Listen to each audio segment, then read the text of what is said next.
from Porvoo, Finland. That is hello in Swedish and maybe Finnish. Anyway, good morning, or rather good afternoon. As usual, we're getting a late start, but that's okay. So we've made it to Finland, as you can see, and we are first staying in the gorgeous medieval town of Porvoo. I think I'm saying that correct. It looks like Porvoo.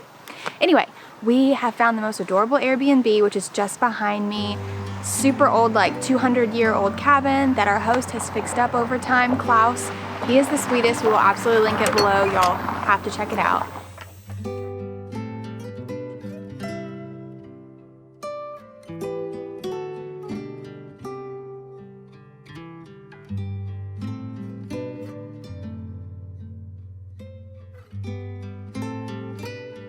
Anyway, today's plan is to take the bikes that Klaus has lent us into town. It's about a 10-15 minute bike ride into town and explore Old Town. As I mentioned, Porvoo is a medieval town. It's the second oldest town in the country of Finland, and it has a gorgeous Old Town center. So we're gonna get some lunch, explore a little bit, and take y'all with us. So let's get on the bikes.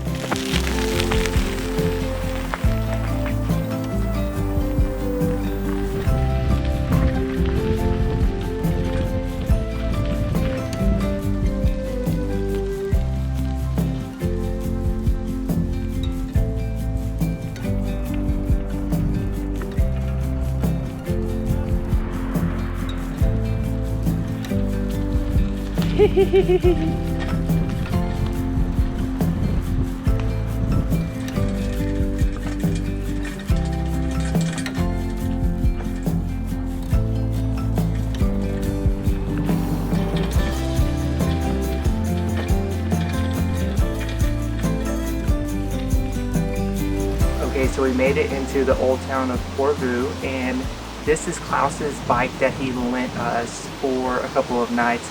I am very, very obsessed with this bike. It's a 1970s era Finnish army bicycle, and surprisingly this thing still rides very, very smoothly. It's very easy to ride. I'm in love with it. So we're gonna park this, and then the restaurant that we're gonna have lunch at is called Salt. It's directly across from the church, right on the other side here. So we're gonna go there and have lunch today.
We just finished a delicious lunch at Salt, the restaurant just across from the church here in town.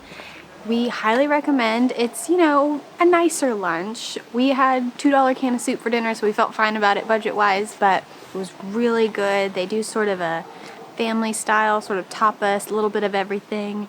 So yummy. My favorite. I think both of us really love the carrots and the falafel. So good. Anyway, now we are walking this way, sort of east, and we're gonna go start a little DIY walking tour of Porvoo. So we're about to start our DIY walking tour here in Borga, or the old town of Porvoo. And Porvoo is most famously known for the red warehouses that line the riverbank going through Porvoo. But this town has so much more to offer in terms of sights to see and the history here. It is such an important part of Finnish history.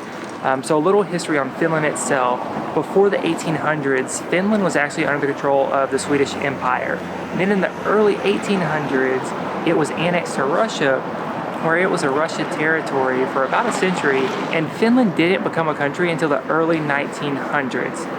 So we made it to our first stop, and behind me is where once stood an inn in the early 1800s when Finland was under the control of the Russian Empire, where the national poet of Finland stayed when he first moved to Porvoo.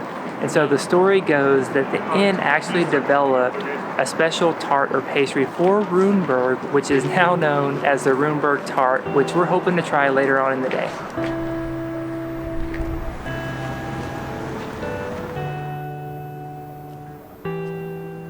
Right next to our first stop is our next stop, Similin's, which is the oldest operating department store in Finland.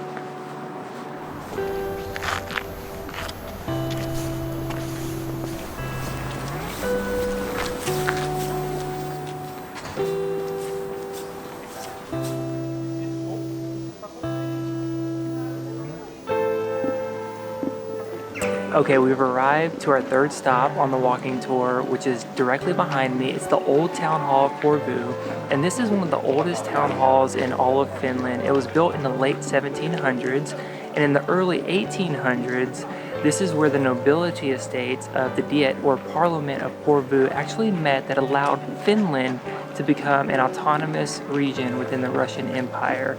And today, the town hall houses Porvoo's museum.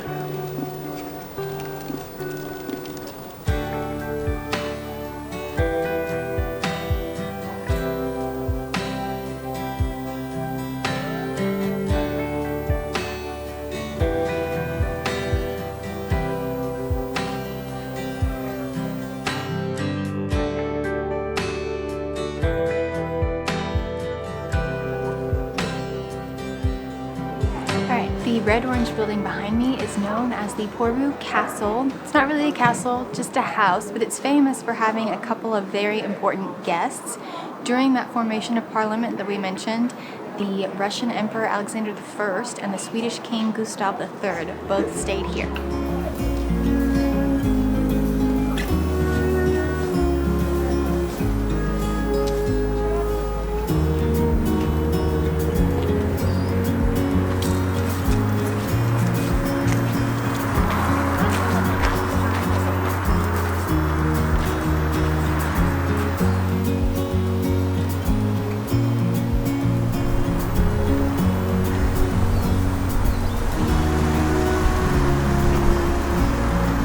Okay, so we've made it to probably the most iconic spot here in Porvoo. It is what you will see when you look up coming here, the red painted warehouses along the riverbank here. So fun fact number one, they were actually painted red back in the day to celebrate the king visiting the town of Porvoo. And fun fact number two, when they were in use as warehouses, the way that it worked is ships with merchants would come down the water here and stop along each warehouse buying and selling goods and then continuing on. Today, they are restaurants, shops, and just a beautiful photo op. And it's kind of gorgeous. There's a little park along here, so on a sunny day like today, it is a perfect place to just sort of sit and look and think about the history of Porvoo.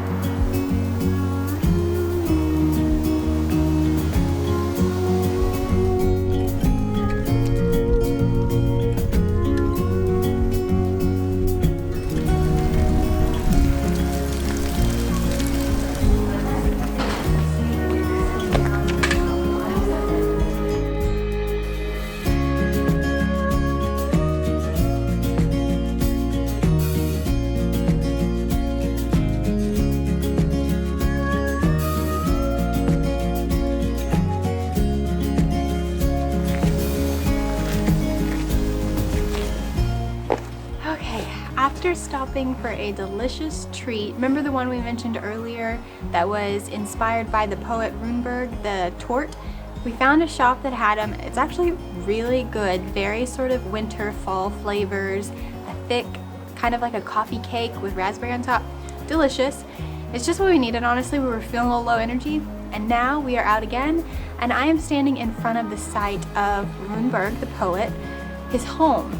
And I know we've mentioned him a lot. He has a ton of history and he's a very big part of Porvoo, so that's why he has been sort of strung throughout the entirety of this DIY tour. So this is where his home was. The building isn't there anymore, but there's a super cute little kind of creamy yellow house here instead. And next we're gonna go check out the school where he taught.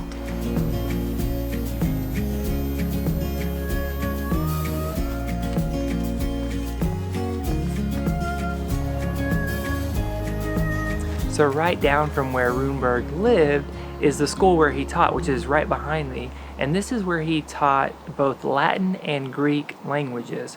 Also, another fun fact about this school is in the early 1800s, during the Diet, or the formation of the Finnish government, this is where the Russian emperor gave his opening speech and also where he held his ball during that same time.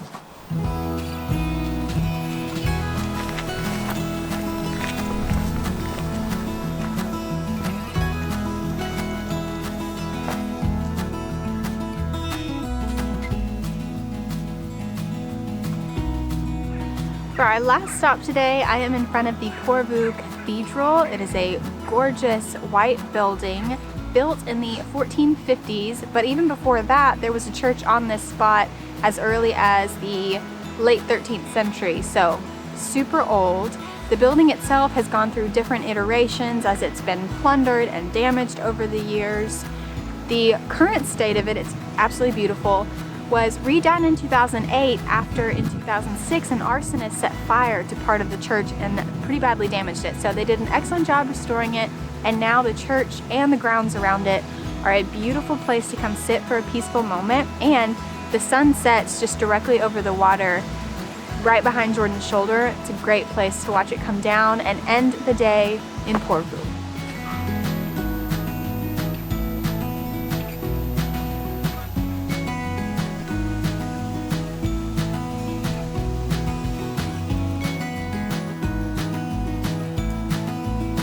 Okay, we're wrapping up our day in historic Porvoo.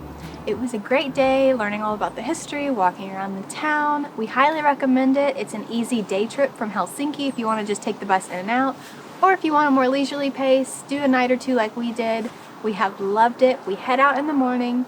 For now, it's time to hop on our trusty bikes and head home for a warm dinner. I think we've earned it, and I'm ready for some downtime. So, we'll see y'all in the morning. Come on, girl! Oh, who is this passing me? Then in the early 1800s, it was annexed to Russia, where it was a Russian territory for about a century, and Finland didn't become its own country until the early 1900s. Say that again. And Finland didn't become a country until the early 1900s. The special pastry, or tart, for Runeberg while he was here, which is now known as the Runeberg Tart, which we're hoping to try later on in the day. What do they do? Oh, they're just in it. Okay. So the story goes that the inn developed a special pastry or tart for Runeberg. Oh, wait. Right next to the inn, or where the inn used to be, is Finland. Right next to our first stop is during the Diet, or Parliament of Porvoo in 1809, which was when Finland was annexed to Russia and allowed it to be an autonomous region or territory of the Russian Empire. I have to do that again.